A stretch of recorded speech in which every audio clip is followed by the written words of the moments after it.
जय हिंद दोस्तों। Welcome to the open exam YouTube channel. तो दोस्तों, आप लोगों ने थंबनेल देख ही लिया होगा कि आज हम लोग इंडियन ज्योग्राफी का एक महत्वपूर्ण चैप्टर जो भारतीय नदी है उसको हम लोग आज देखेंगे। तो ये काफी लंबा चैप्टर है और आपको इसमें तीन चार चीजें देखना पड़ता है कि कोई भी नदी का उद्गम स्थल क्या है, मुहाना कहाँ है और सहायक नदी कौन कौन सी है। तो ये सब देखना पड़ता है और कुछ कुछ नदी की लंबाइयाँ भी देखनी पड़ती है। तो आप यूट्यूब पर अक्सर सर्च करते होंगे तो आपको मिलता होगा क्या, जिसमें सहायक नदी बताई जा रही है उसमें मुहाना नहीं बताया जा रहा है, जिसमें मुहाना बताया जा रहा है उसमें उद्गम स्थल नहीं बताया। मतलब ऐसा होता है। मतलब आपको एक चैप्टर कंप्लीट करने के लिए तीन चार वीडियो देखना पड़ता है। तो हम इस वीडियो में क्या करेंगे कि एक ही वीडियो बनाएंगे और उसमें चारों चीज दे देंगे। बेसिकली तो आपको लंबाई भी देखना जरूरी है, लेकिन लंबाई सारी नदी का देखना जरूरी नहीं है, इसलिए मैं लंबाई को नहीं लूंगा। लंबाई कुछ कुछ नदी का मैं भरवली बता दूंगा, आप लोग देख लीजिएगा, ठीक है।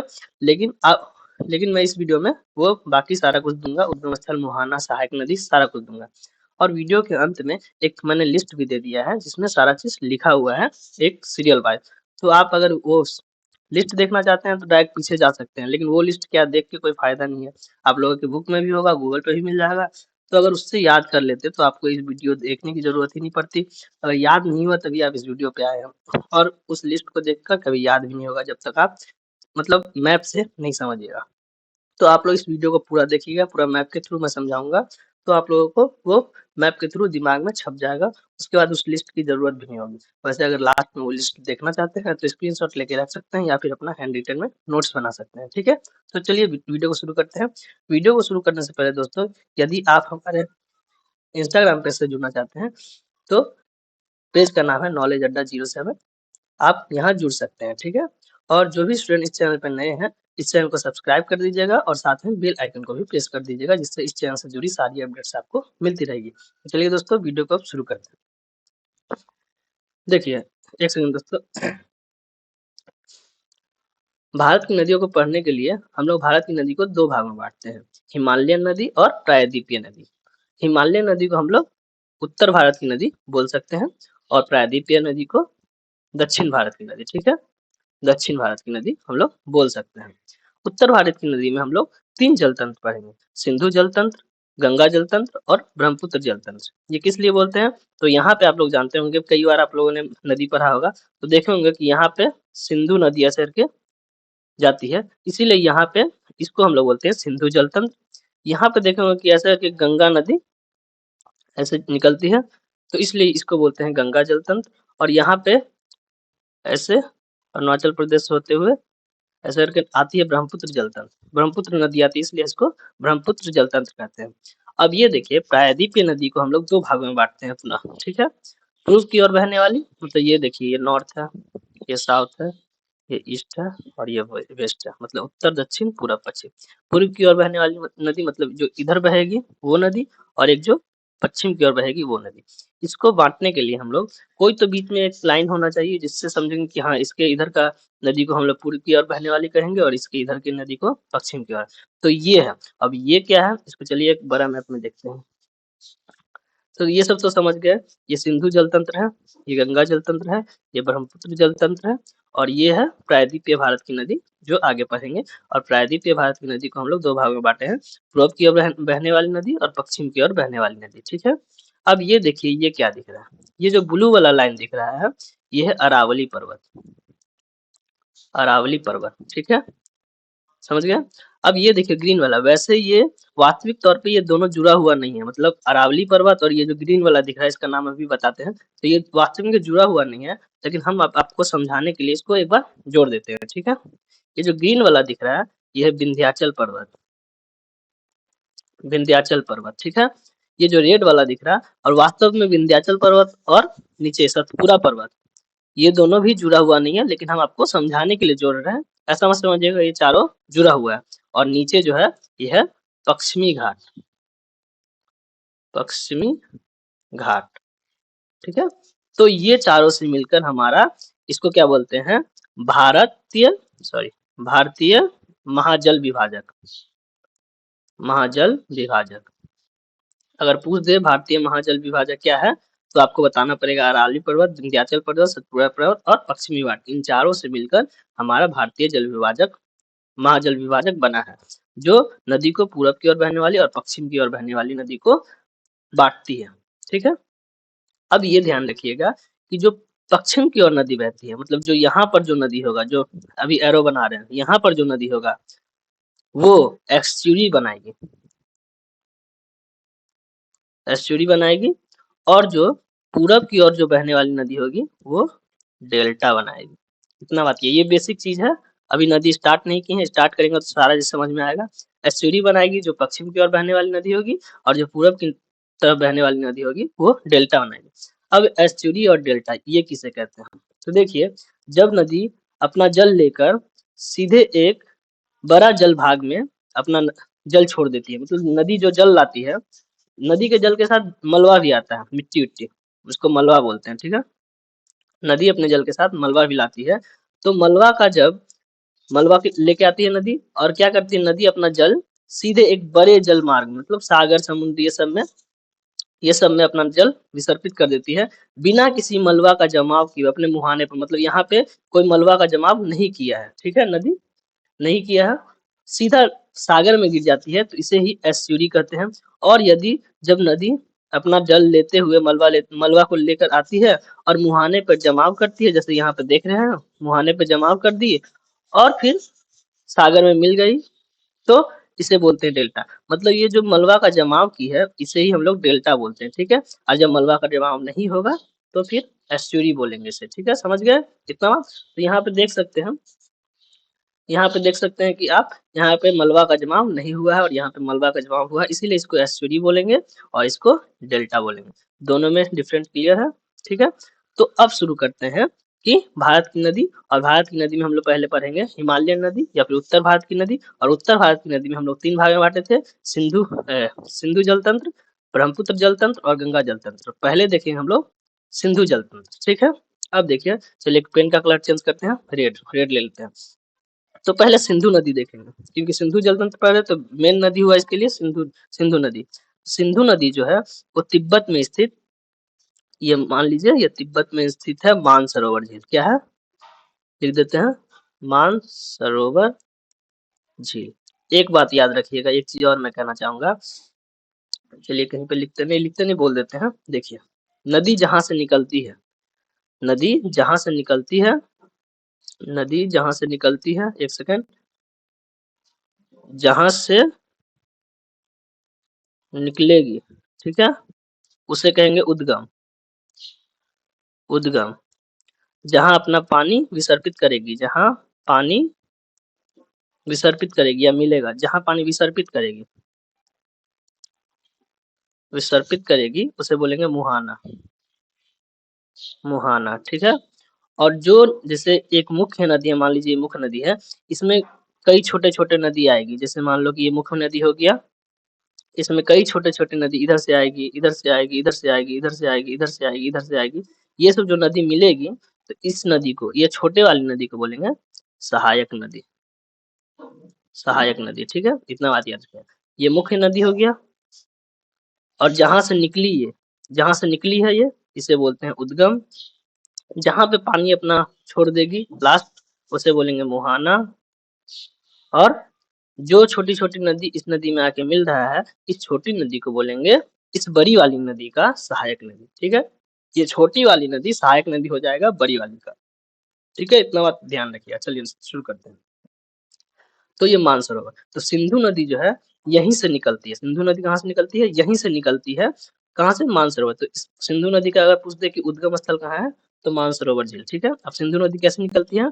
तो सिंधु नदी निकलती है मानसरोवर से निकल के भारत में लद्दाख होते हुए पाकिस्तान में चली जाती है।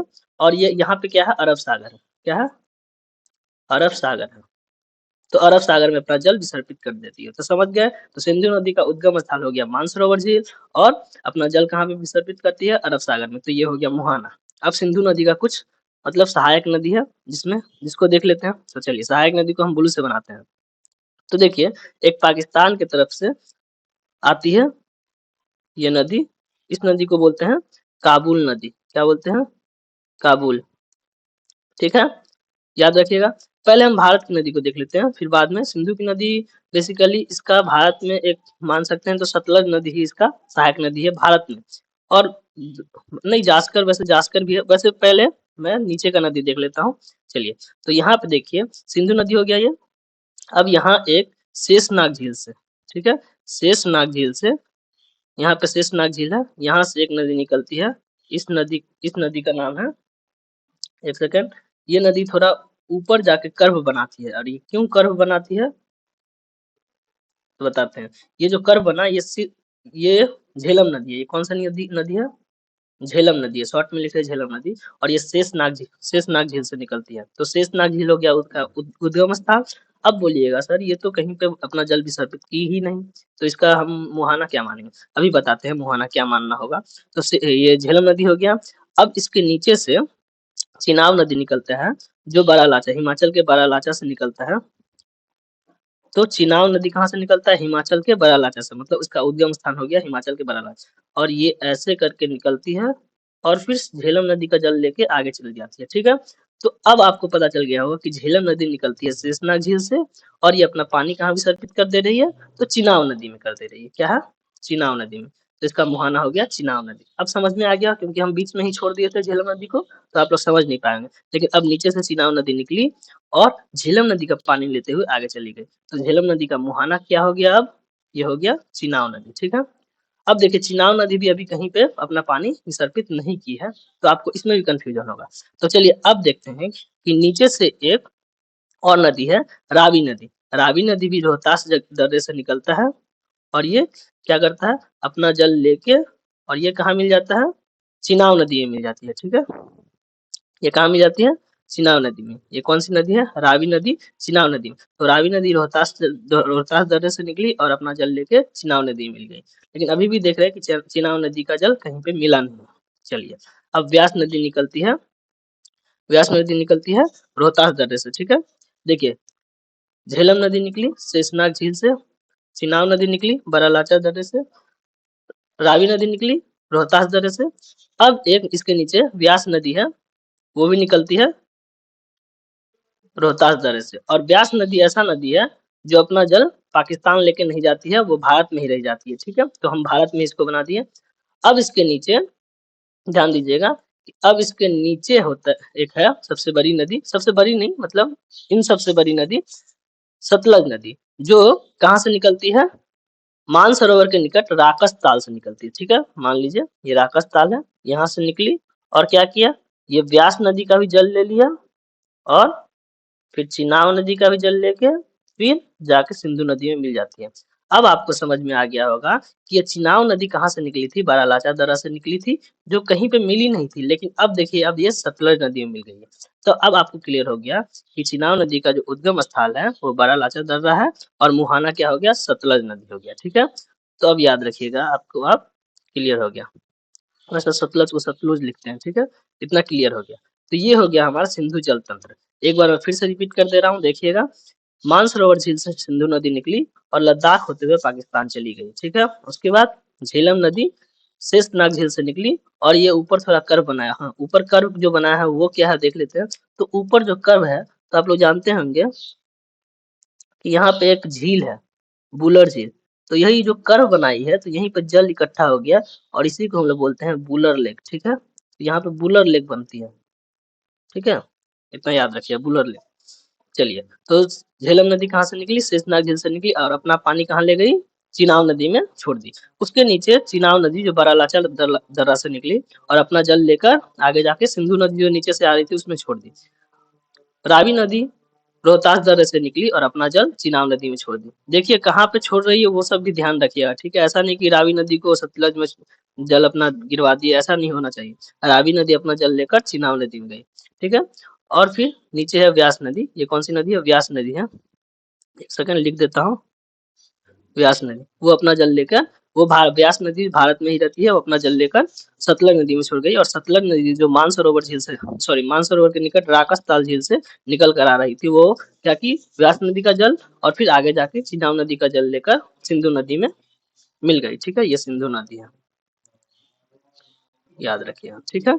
अब देखते हैं कि सिंधु नदी अभी इसमें देखिए सिंधु नदी में कौन सा नदी मिला है, केवल सतलज नदी मिला है, इसलिए सतलज नदी सिंधु नदी की सहायक नदी हो गई। लेकिन देख रहे कि ये सब अभी सहायक नदी नहीं बनी है, क्योंकि ये सब जगह चिनाव नदी सहायक किसकी नदी है, तो सतलज नदी की जो सहायक नदी हो जाएगी चिनाव नदी। ठीक है, और चिनाव नदी की सहायक नदी हो जाएगी झेलम नदी और रावी नदी। समझ गए, जो मुख्य नदी में जो छोटी छोटी नदी मिलती है उसे सहायक नदी कहते हैं। ठीक है, तो जैसे देखिए चिनाव के लिए झेलम और रावी ये दोनों हो गई सहायक नदी, सतलज के लिए व्यास नदी और चिनाव नदी ये हो गई सहायक नदी, सिंधु नदी की अभी तक सिर्फ हम देखें सतलज नदी, और इधर पाकिस्तान या अफगानिस्तान से बोल सकते हैं कि काबुल नदी आ रही है, और यहाँ पे एक नदी आती है सिंधु नदी की सहायक नदी है, यह जास्कर नदी। एक सेकंड, दोनों नदी सट गई है, यह है जास्कर नदी। कौन है, जास्कर नदी, जास्कर नदी। ठीक है, याद रखिए जास्कर नदी। और एक ऊपर की तरफ से आती है, यह श्योक नदी। ठीक है, श्योक नदी। ठीक है, इतना बात याद रखिए। क्या क्या हो गया, एक तो हो गया सतलज, एक जास्कर, एक श्योक और एक काबुल। समझ गए, इतना बात याद रखिएगा। ठीक है, तो ये सिंधु जल तंत्र। एक चीज और जान लीजिएगा कि नदी जिस दिशा में बह रही है उस दिशा के अगर हम अपना फेस करके खड़ा हो जाए, मुंह करके खड़ा हो जाए, तो हमारा जो बायां हाथ होगा वो बाईं की तरफ से मिलने वाली नदी हो जाएगा, और दाएं हाथ की तरफ से जो नदी मिलेगा वो दाएं की तरफ से मिलेगा। तो देखिए सिंधु नदी अभी किस डायरेक्शन में जा रही है, इस डायरेक्शन में जा रही है। तो हम अपना फेस अगर इधर कर लेंगे तो हमारा बायां हाथ हो जाएगा इस साइड हो जाएगा इस साइड, और दायां हाथ हो जाएगा इस साइड। तो बाई की तरफ से मिलने वाली नदी पूछ ले तो क्या क्या हो जाएगा, जास्कर, ये देखिए जास्कर, जास्कर और सतलज।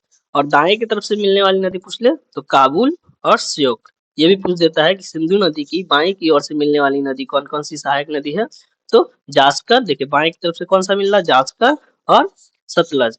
तो ये सब बात मैं सभी नदियां बताता एक ही साथ में यही बता दिया, आप लोग समझ लीजिएगा कि जो बाएं की तरफ से मिलेगा वो बाएं की तरफ से मिलने वाली नदी हो जाएगा, और जो दाहिने की तरफ से मिलेगा वो दाएं की तरफ से मिलने वाली नदी हो जाएगा। ठीक है, तो सिंधु जल तंत्र हमारा कंप्लीट होता है। अब देखेंगे गंगा जल तंत्र। ठीक है, और गंगा जल तंत्र देखने से पहले एक चीज और देख लेंगे कि गंगा नदी की उत्पत्ति होती कैसे है। तो देखिए गंगोत्री ग्लेशियर ये रहा, यहाँ से भागीरथी नदी निकलती है। कौन सी नदी निकली है, ये भागीरथी नदी। ठीक है, और बद्रीनाथ से ये निकलती है अलकनंदा नदी, और भागीरथी नदी और अलकनंदा नदी, ये ब्लू वाला जो देख रहे हैं ये अलकनंदा नदी है। ठीक है, तो भागीरथी नदी और अलकनंदा नदी जहाँ पे मिलती है उसे बोलते हैं देवप्रयाग। वैसे उत्तराखंड में 5 प्रयाग है, टोटल 5 प्रयाग है। तो 5 प्रयाग को भी हम लोग इसमें देख लेंगे, क्योंकि क्वेश्चन आता है कौन कौन से नदी, किन दो नदी के मिलने से देव प्रयाग बनता है, रुद्र प्रयाग बनता है, कर्ण प्रयाग बनता है, नंद प्रयाग बनता है और विष्णु प्रयाग बनता है। 5 प्रयाग है टोटल। तो देखिए कि भागीरथी और अलकनंदा ब्लू वाला यहाँ पे मिला देव प्रयाग में। ठीक है, तो भागीरथी और अलकनंदा के मिलने से देव प्रयाग बना, और यही जब दोनों नदी मिलके उसके बाद जो यहाँ से जो जल निकलती है यही हमारा गंगा बन जाती है, गंगा नदी बन जाती है। ठीक है, तो याद रखिए कि गंगा नदी की उत्पत्ति कैसे होती है, भागीरथी और अलकनंदा के मिलने से। ठीक है, तो ये बनता है देवप्रयाग, और यहाँ से फिर जो नदी निकलती है उसे बोलते हैं हम लोग गंगा। ठीक है, अब देखिए जब अलकनंदा निकली तो लास्ट में सबसे मिली थी भागीरथी, उससे पहले भी 4 नदी मिल चुकी है। तो कौन कौन सी नदी मिल चुकी है, धौली गंगा। जब धौली गंगा मिली थी तो वहां जहाँ पे धौली गंगा और अलकनंदा मिली वहां पे बना था विष्णु प्रयाग। ठीक है, उसके बाद वो अलकनंदा नदी आगे आई, उसके बाद नंदाकिनी जहाँ पे मिली तो वहां पे बना था नंद प्रयाग। ठीक है, क्या बना था, नंद प्रयाग। मतलब अलकनंदा नदी सीधा आते जा रही है, और जहाँ जो नदी मतलब नंदाकिनी नदी उससे मिल रही है तो वहां पे बन जा रहा है नंद प्रयाग। फिर देखिए आगे चल के वो पिंडार गंगा मिली। ठीक है, वो नदी फिर आगे निकल गई और आगे जाके पिंडार गंगा मिली और यहाँ पे बन गया कर्ण प्रयाग। ठीक है, फिर अलकनंदा नदी आगे गई और उसके बाद केदारनाथ से मंदाकिनी नदी आई और यहाँ पे बन गया रुद्रप्रयाग। फिर वो अलकनंदा नदी आगे गई और इधर से भागीरथी नदी आई और फिर देवप्रयाग बन गया, और देवप्रयाग से जो नदी निकली उसको हम लोग गंगा बोलते हैं। ठीक है, तो समझ गए कि गंगा की उत्पत्ति कैसे हुई है। चलिए अब गंगा तक जल तंत्र देखते हैं, ये समझ गए। देखिए आपसे पूछ लेगा कि विष्णु प्रयाग किन दो नदी के संगम को बोलते हैं। जैसे देखिए विष्णु प्रयाग, ये रहा विष्णु प्रयाग, तो किन दो नदी के संगम को बोलते हैं, तो विष्णु प्रयाग देखिए एक तो अलकनंदा नदी ये आ रही है, और एक धौली गंगा आ रही है। तो अलकनंदा अलकनंदा प्लस धौली गंगा, धौली गंगा, ये दोनों मिलकर क्या बनाई है? तो विष्णु प्रयाग। ऐसा क्वेश्चन पूछा जाता है। तो आप लोग इस मैप को देख लीजिएगा, हम एक बार इसको साफ कर दे रहे, इरेज कर दे रहे हैं। आप लोग इसको स्क्रीनशॉट रखना चाहते हैं तो रख सकते हैं, ठीक है, क्योंकि इससे क्वेश्चन पूछा जाता है कि कौन दो नदी के मिलने से कौन सा प्रयाग बनता है, ठीक है। इसमें आपको ज्यादा इसमें हो गया था तो देख सकते हैं, आप इसका स्क्रीनशॉट लेके रख सकते हैं, ठीक है। चलिए अब देखते हैं गंगा जल तंत्र। तो देखिए गंगा गंगा नदी की उत्पत्ति तो कैसे हुई देख लिए थे। अब देखिए गंगा नदी कहाँ बहती है। यहाँ मान लीजिए कि यहाँ देवप्रयाग है और यहाँ से निकली है और यहाँ पे क्या हुई है, एक बताते हैं, ये मोटा हो गया कुछ ज्यादा, पतला ही बनाते हैं तो समझ में आएगा, ठीक है।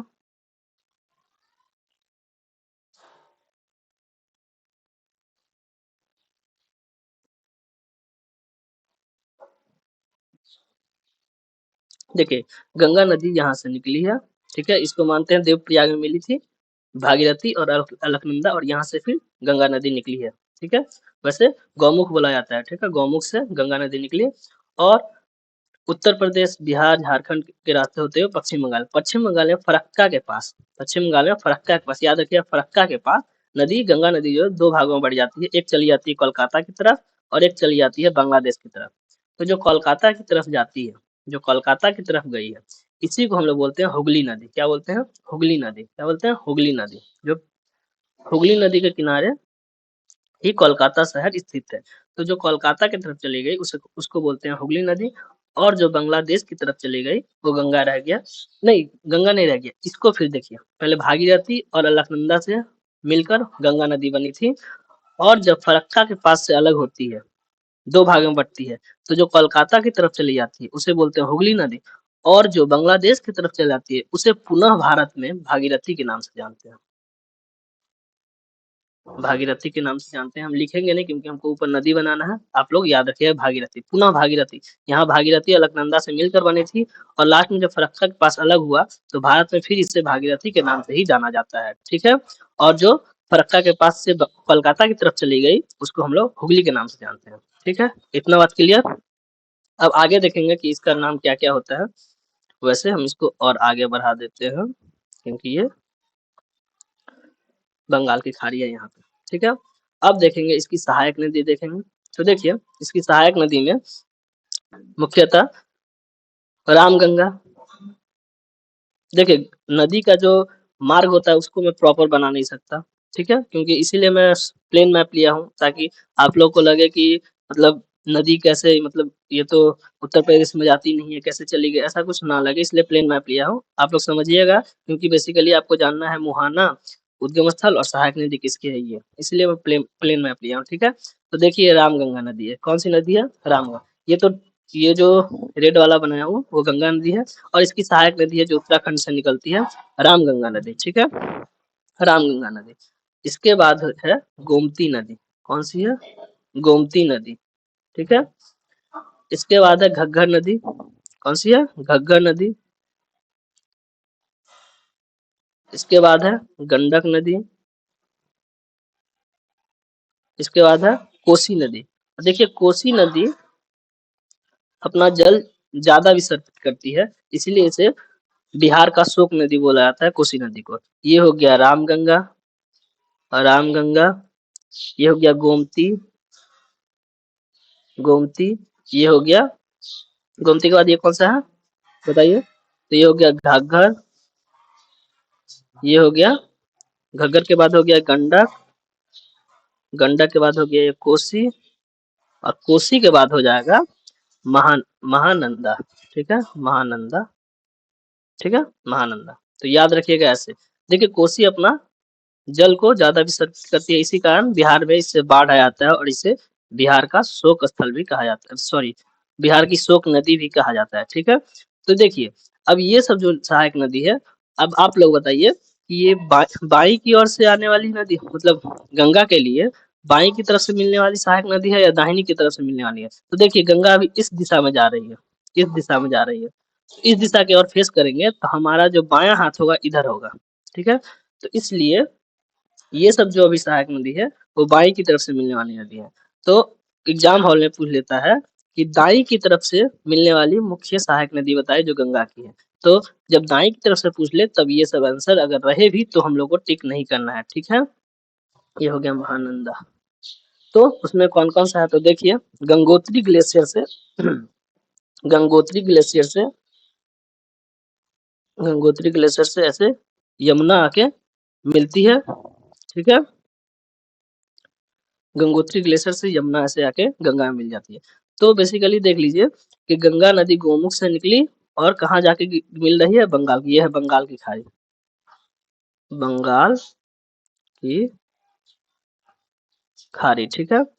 और फिर गंगोत्री ग्लेशियर से उद्गम स्थल भी याद रखिए कि गंगोत्री ग्लेशियर से जमुना नदी निकली और जाके अपना जल गंगा नदी में विसर्जित कर दी। तो इसी तरह से जमुना नदी का जो उद्गम स्थल हो गया वो हो गया गंगोत्री ग्लेशियर। और गंगोत्री ग्लेशियर या बंदर पूछ बोलते हैं कभी कभी, बंदर पूछ, गंगोत्री ग्लेशियर के बंदर पूछ से निकली और अपना जल गंगा नदी में जाकर विसर्जित कर दी। ये कौन सी नदी है, यमुना नदी, ठीक है।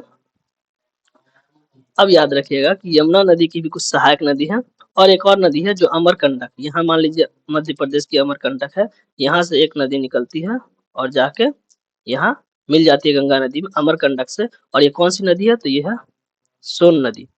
तो आपसे कई बार क्वेश्चन पूछते हैं कि गंगा नदी की दाहिनी ओर से मिलने वाली मुख्य नदी कौन सी है, तो यमुना और सोन दो नदी है, ठीक है। याद रखिए ये दो नदी है। अब देखते हैं कि यमुना की भी कुछ सहायक नदी है जो इम्पोर्टेंट है। तो यमुना के बारे में देख लेते हैं। तो यमुना का जो इम्पोर्टेंट जो सहायक नदी है उसमें आता है चंबल, ठीक है। चंबल जो कहाँ से निकलता है, मध्य प्रदेश के इंदौर डिस्ट्रिक्ट से निकलता है और जाके जमुना में मिल जाता है। तो याद रखिएगा कि चंबल का उद्गम स्थल क्या हो गया, इंदौर।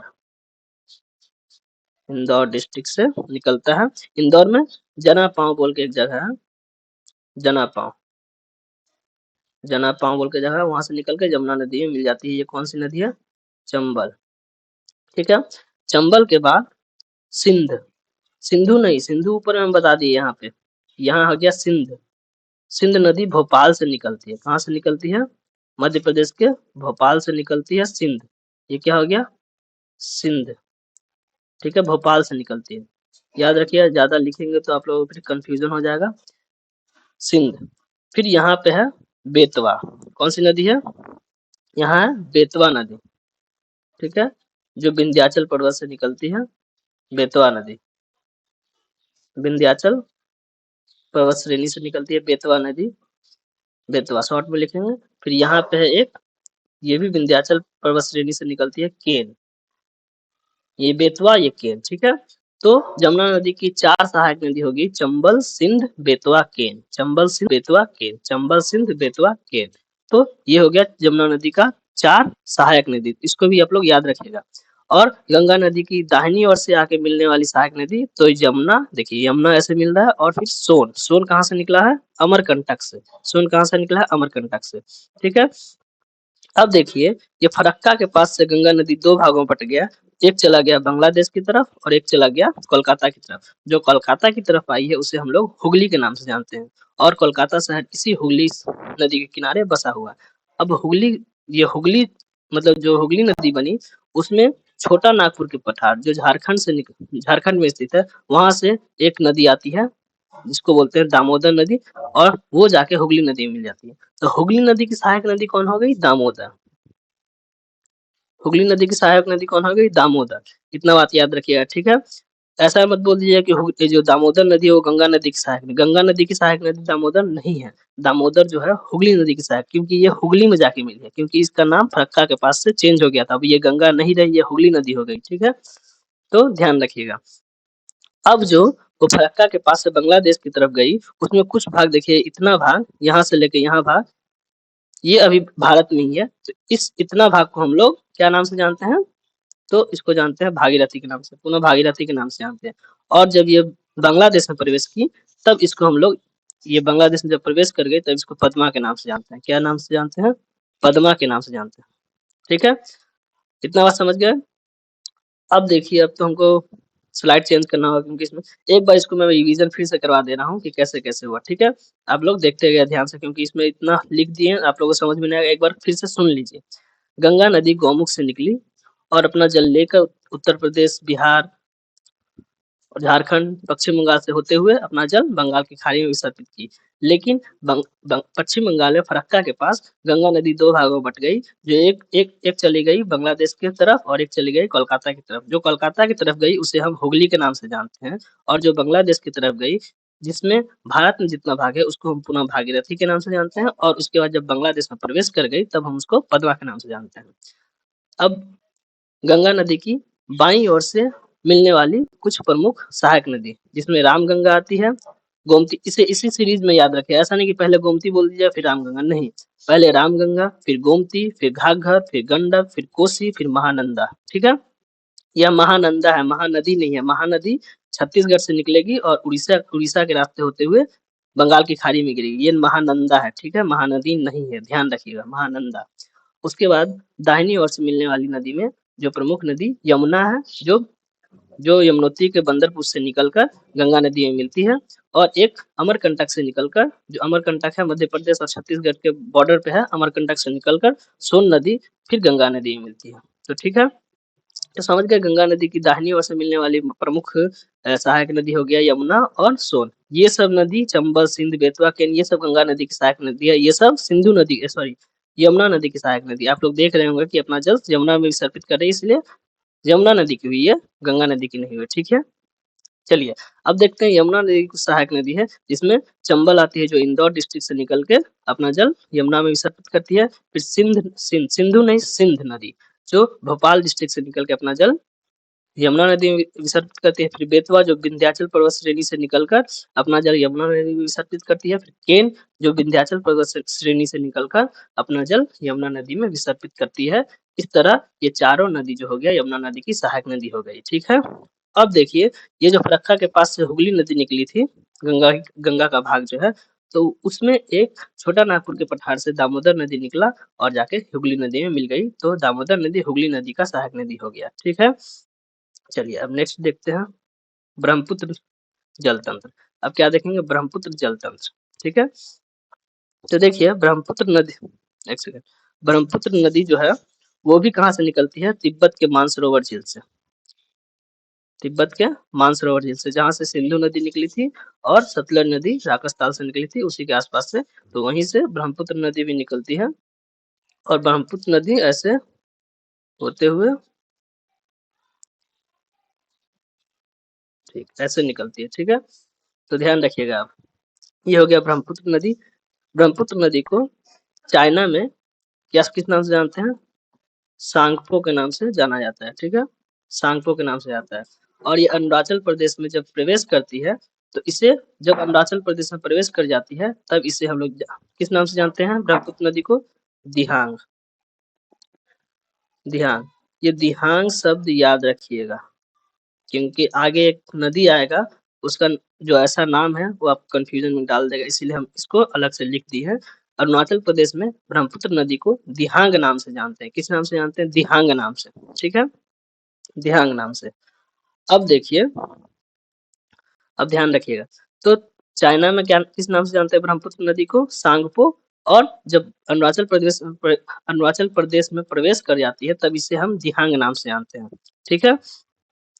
अब देखिए, इसकी इधर से एक नदी आती है, इस नदी को बोलते हैं, अब देखिएगा, दिबांग। दिबांग जो हो गई वो ब्रह्मपुत्र नदी की सहायक नदी हो गई। दिबांग जो हो गई ब्रह्मपुत्र नदी की सहायक नदी हो गई, लेकिन दिहांग जो था उससे उस वो क्या था, ब्रह्मपुत्र नदी का नाम ही था। ब्रह्मपुत्र नदी को ही हम लोग दिहांग नदी बोलते हैं भारत में या फिर अरुणाचल प्रदेश में, ठीक है। तो और ये जो दिबांग नदी है वो ब्रह्मपुत्र नदी की सहायक नदी हो गई।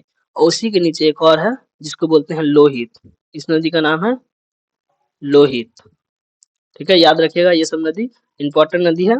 और एक और यहाँ से निकलती है ऐसे, ये इस नदी को बोलते हैं कौमेंग, ठीक है, याद रखिए कौमेंग।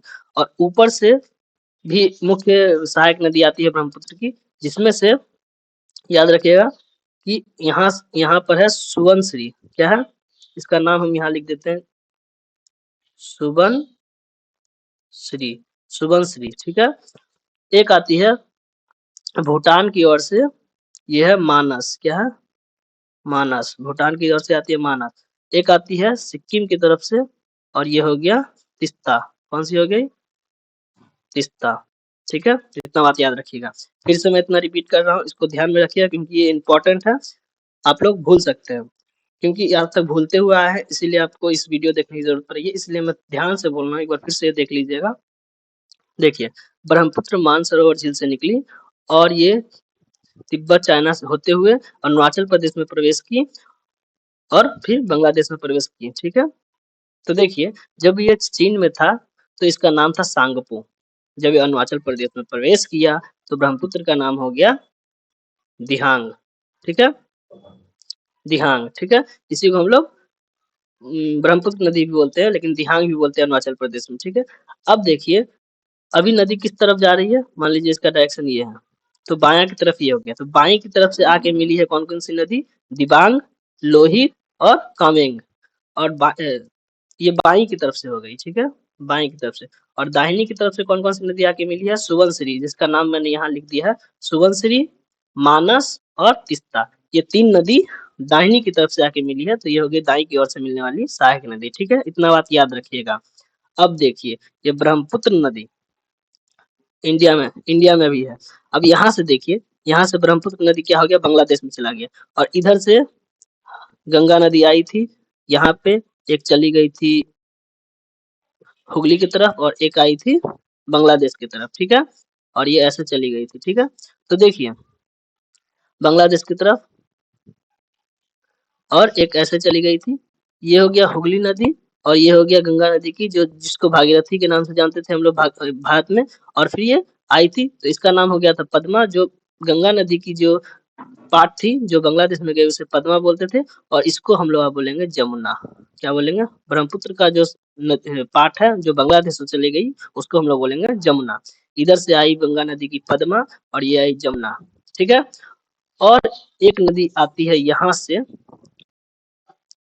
से आई और फिर यहाँ पे आके मिल गई, मतलब जहाँ पे गंगा या ब्रह्मपुत्र मिला था वहां पे नहीं, उससे थोड़ा सा नीचे मिली, और इस नदी का नाम है बराक नदी। क्या नाम है, बराक नदी, याद रखिए, बराक नदी, बराक नदी, ठीक है। और बराक नदी भारत में कहा जाता है, जब ये बांग्लादेश में प्रवेश करता है तब इसका नाम हो जाता है मेघना। एक काम करते हैं, चलिए इसी में समझ लीजिए, मेघना क्या बोलते हैं, मेघना। तो जब देखिए, हम लोग बोलते हैं कि जब गंगा और ब्रह्मपुत्र मिलती है, यानी कि गंगा का पार्ट पद्मा और जमुना जहाँ मिलती है वहां पे हम लोग मेघना बोलते हैं, नहीं वहां पे नहीं बोलते हैं, तब ये ब्रह्मपुत्र ही नदी रहती है, ठीक है। जब आगे जाके बराक नदी से मिलती है, बराक नदी से, जिसको बांग्लादेश में मेघना कहा जाता है, जब इससे मिलती है तब इसका संयुक्त धारा का नाम हो जाता है मेघना, जिसको बांग्लादेश मेघना कहते हैं। और यहाँ पे एक डेल्टा का निर्माण होता है, जिसे पूरी दुनिया बोलते हैं सुंदरवन का डेल्टा या गंगा ब्रह्मपुत्र का डेल्टा, वहीं बांग्लादेश बोलता है मेघना का डेल्टा, ठीक है। बांग्लादेश वाले बोलते हैं इसे मेघना का डेल्टा, याद रखिएगा। समझ गए ये पूरी बात।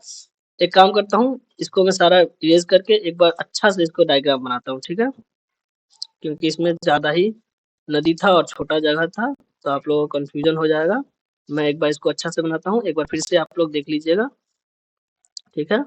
चलिए देखते हैं एक बार फिर से इस नदी को। तो देखिए, ये मानसरोवर झील से ब्रह्मपुत्र नदी ऐसे निकली और अरुणाचल प्रदेश के पास से ऐसे, और इधर से गंगा नदी जो आ रही थी वो दो भागों में बट गया, एक तो आ गया हुगली की तरफ और एक चला गया बांग्लादेश की तरफ, जो यहाँ पे मिली थी, ठीक है। तो जो गंगा गंगा नदी गई बांग्लादेश में उसे पद्मा के नाम से जानेंगे, और जो ब्रह्मपुत्र नदी गई बांग्लादेश में उसे जमुना के नाम से जानेंगे, ठीक है। अब देखिए, यहाँ पे एक नदी है जिसको हम लोग बोलते हैं दिबांग, दिबांग। और ब्रह्मपुत्र नदी जो अरुणाचल प्रदेश में प्रवेश की उसे हम लोग बोलते हैं दिहांग, एक सेकंड, दिहांग, ठीक है। और ब्रह्मपुत्र नदी को तिब्बत में बोलते हैं सांगपो या चाइना में सांगपो, ठीक है। और इसी के नीचे एक नदी है जिसको बोलते हैं लोहित। और एक यहाँ पे नदी है जिसको हम लोग बोलते हैं कामेंग, और एक यहाँ पे नदी जाती है इसको बोलते हैं बराक। बराक ऊपर से नदी आती है, इसको बोलते हैं सुबनश्री, शॉर्ट में लिख देते हैं सुबनश्री। एक भूटान की तरफ से आती है जिसको बोलते हैं मानस, एक सिक्किम से आती है जिसको हम लोग बोलते हैं तीस्ता। ठीक है, वैसे दिख नहीं रहा होगा तो आप लोगों को मतलब सुनाई दिया होगा कि हम क्या क्या बोले। अब जब देखिए ब्रह्मपुत्र नदी बांग्लादेश में प्रवेश की तो इसका नाम हो गया जमुना, और इसका नाम हो गया, जब गंगा नदी बांग्लादेश में प्रवेश की तो इसका नाम हो गया पद्मा। ठीक है, जब दोनों मिलके गाई तो ये अभी तक ब्रह्मपुत्र ही है। जब बराक नदी जिसको बांग्लादेश में मेघना के नाम से जानते हैं, तब ये जब मिली तब ये हो गया मेघना, और ये आगे चल के बंगाल की खाड़ी में एक डेल्टा का निर्माण करती है। ठीक है, जिसे गंगा ब्रह्मपुत्र का डेल्टा कहते हैं। पूरी दुनिया इसे गंगा ब्रह्मपुत्र का डेल्टा कहता है, लेकिन बांग्लादेश इसे मेघना का डेल्टा कहता है। ठीक है, याद रखिएगा इतना बात। ठीक है, तो ब्रह्मपुत्र नदी से इतना ही था। तो हम लोग तीनों उत्तर भारत की नदी में क्या क्या देखे, हम लोग सिंधु जल तंत्र देखे, गंगा जल तंत्र देखे, ब्रह्मपुत्र जल तंत्र देखे। ये तीनों हम लोग देख चुके हैं। अब हम लोग देखेंगे प्रायद्वीप भारत की नदी, जो भी वो भी सब इंपॉर्टेंट नदी है। तो ठीक है, चलिए देखते हैं। तो अब हम इसको प्लॉटिंग करेंगे, आप लोग देखते रहिएगा कैसे कैसे है, क्योंकि इसमें छोटी छोटी नदी है तो आप लोगों को थोड़ा ध्यान रखना होगा। ठीक है, चलिए देखिए, यहाँ पे है लूनी नदी। ठीक है, एक सेकेंड, इतना लूनी नदी जो अरावली पर्वत श्रृंखला से निकलती है। लूनी नदी के बाद है यहाँ पे बनास नदी। ठीक है, बनास नदी के बाद है साबरमती नदी, और साबरमती नदी के बाद है यहाँ पे, साबरमती नदी के बाद है ये माही नदी। ठीक है, माही नदी को ऐसे क्यों बनाया अभी बताएंगे कि माही नदी जो है वो कर्क रेखा मान के चलिए यहाँ से गुजर रही है, तो कर्क रेखा को ये माही नदी दो भागों में बांटती है। ठीक है, वैसे कर्क रेखा यहाँ से गुजरती है, मैंने ऐसे बना दिया है, आप लोग समझ जाइएगा। ठीक है, तो कर्क रेखा को माही नदी दो बार काटती है। देखिए, तो ये हो गया कौन सी नदी, ये हो गया लूनी नदी, जो अरावली पर्वत श्रृंखला से निकलती है और ये कच्छ के रण में जाके विलुप्त हो जाती है। ये कहीं पे किसी बड़े जल भाग में नहीं मिलती है। ये हो गया बनास नदी, ये भी अरावली पर्वत श्रृंखला से निकलती है। ये हो गया साबरमती नदी, बनास नदी, ये हो गया साबरमती नदी, ये भी अरावली पर्वत श्रृंखला से निकलती है। ठीक है, याद रखिएगा।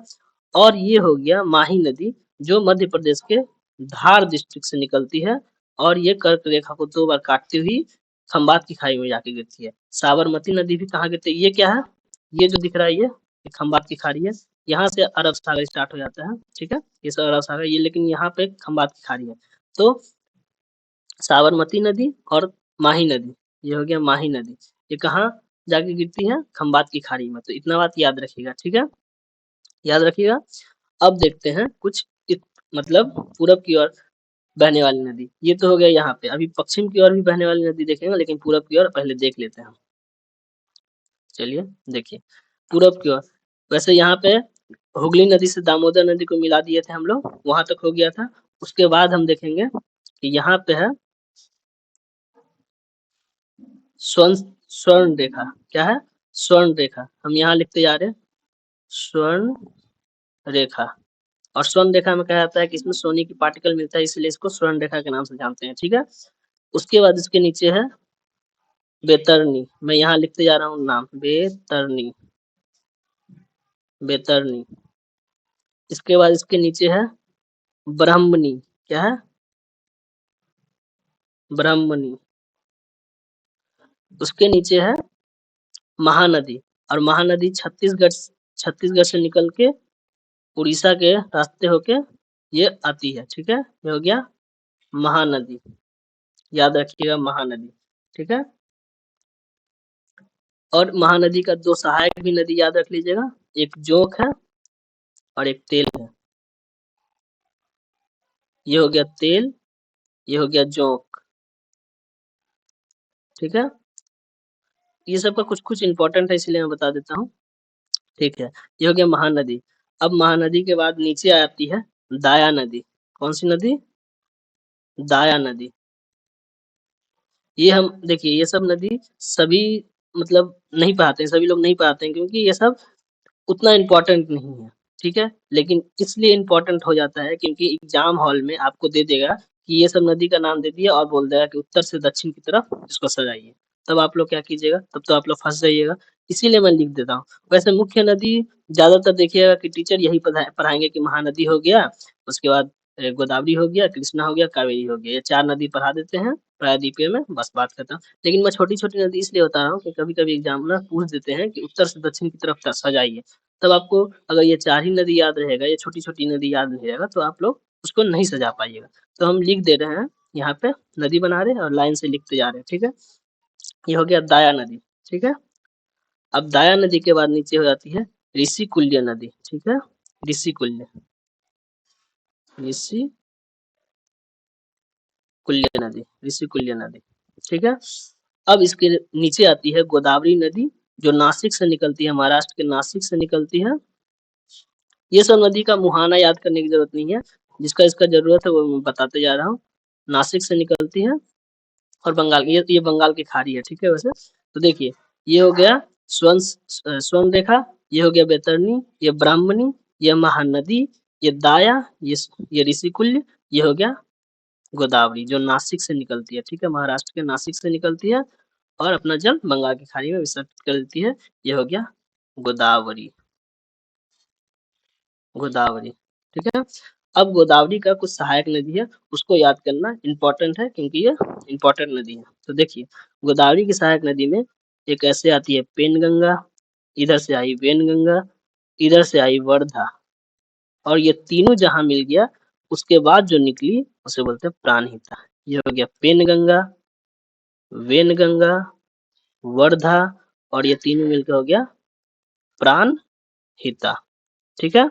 प्राणहिता।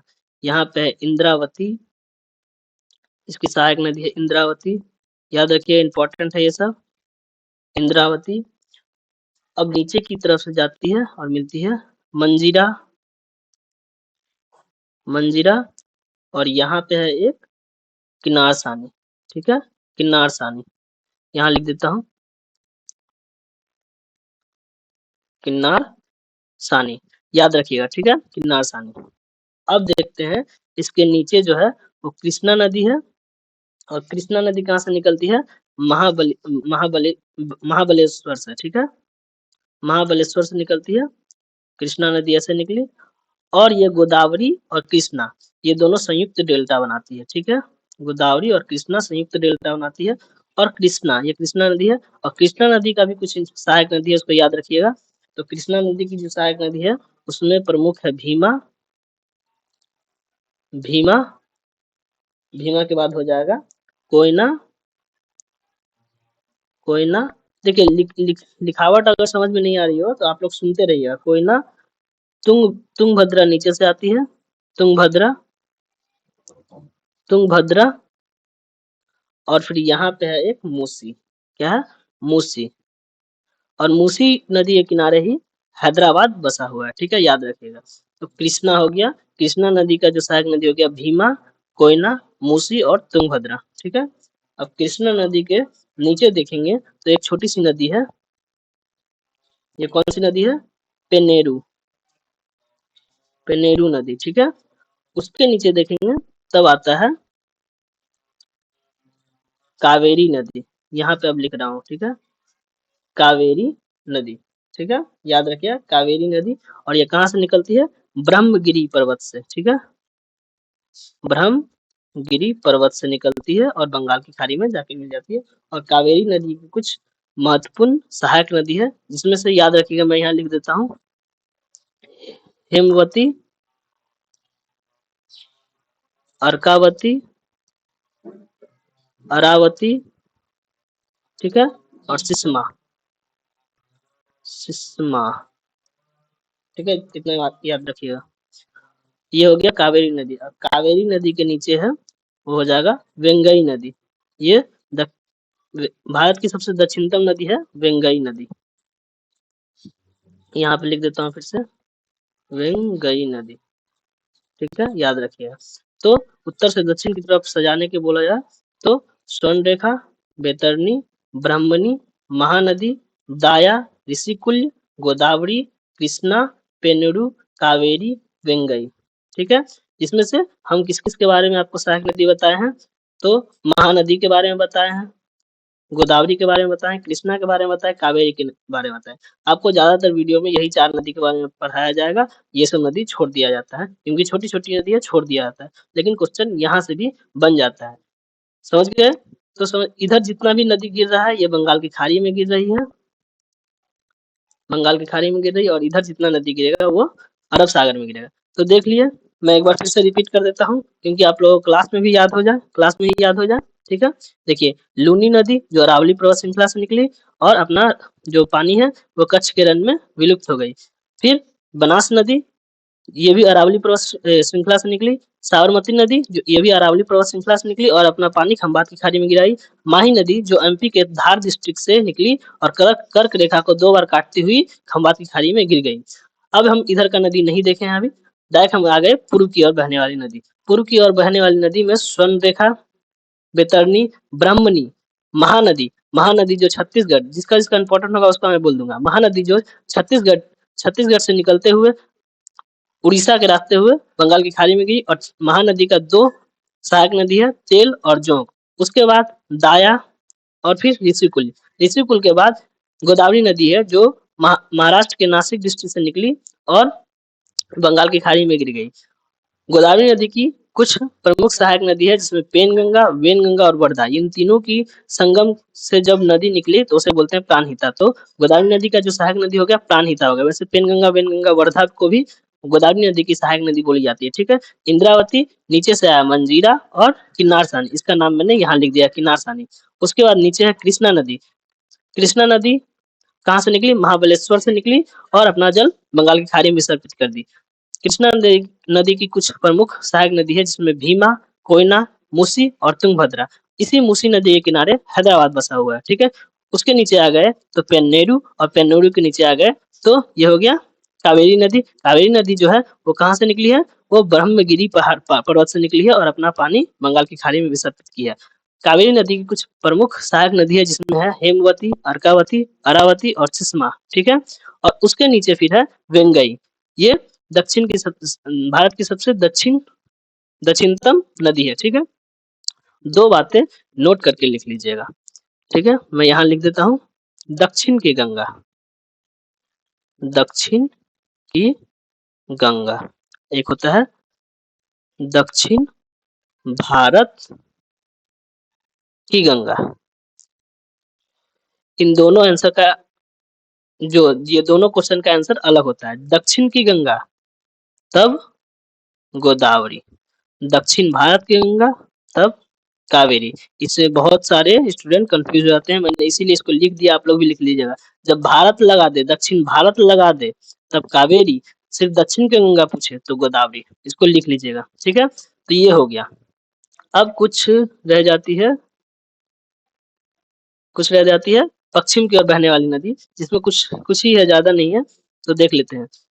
तो मैंने बताया था कि यहाँ अमरकंटक है, जहां से सोन नदी निकली थी ऊपर की तरफ, गंगा की सहायक नदी, वहीं से एक निकलती है नर्मदा नदी। कौन सी नदी? नर्मदा नदी अमरकंटक से निकली और ये अरब सागर में जाके अपना जल विसर्जित कर दी। फिर से सतपुरा रेंज से निकलती है ताप्ती नदी। ठीक है, ताप्ती नदी। ठीक है, ये हो गया नर्मदा नदी, ये हो गया ताप्ती नदी।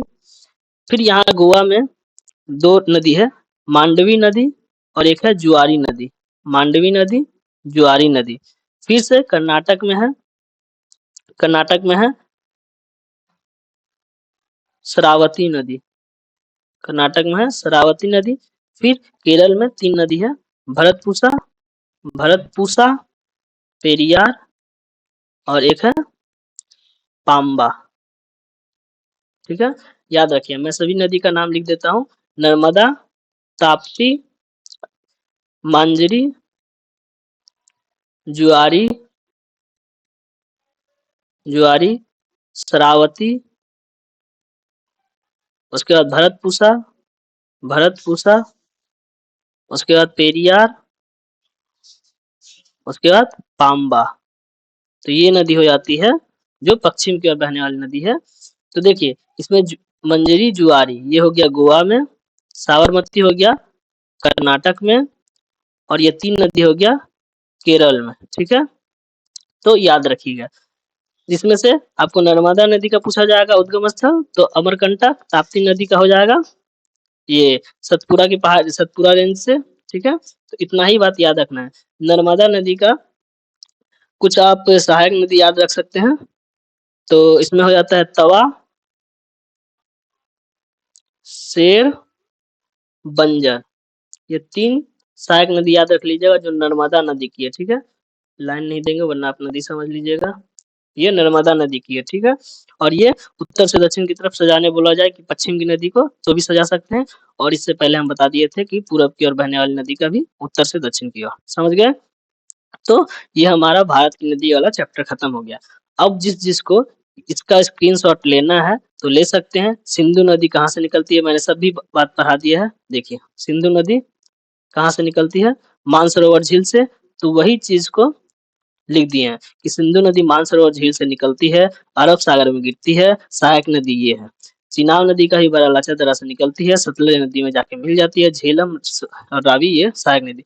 इसी तरह आप इसका स्क्रीनशॉट लेना चाहते हैं, मैं पढ़ के बता देता, लेकिन वीडियो काफी लंबा हो गया है वैसे भी, और भी लंबा हो जाएगा, तो आप लोग देख लीजिएगा। स्क्रीनशॉट लेना चाहते हैं स्क्रीनशॉट ले लीजिए, या फिर वीडियो को पॉज करके लिखना चाहते हैं तो लिख लीजिए। ये है और एक ये है, 2 है। इसके बाद कुछ अगर बचा होगा तो मैंने खाली स्पेस भी छोड़ा है, तो आप लोग खुद से लिख लीजिएगा। चलिए, वीडियो के लिए अगर वीडियो आपको पसंद आई तो वीडियो को लाइक कर दीजिएगा, और साथ में अपने दोस्तों के साथ या स्टडी ग्रुप में शेयर भी कर दीजिएगा। वीडियो को देखने के लिए धन्यवाद। जो भी स्टूडेंट इस चैनल पर नए हैं, इस चैनल को सब्सक्राइब कर दीजिएगा, और साथ में बेल आइकन को प्रेस कर लीजिएगा, जिससे इस चैनल से जुड़ी सारी अपडेट्स मिलती रहेगी। तो चलिए दोस्तों, तब तक के लिए इतना ही।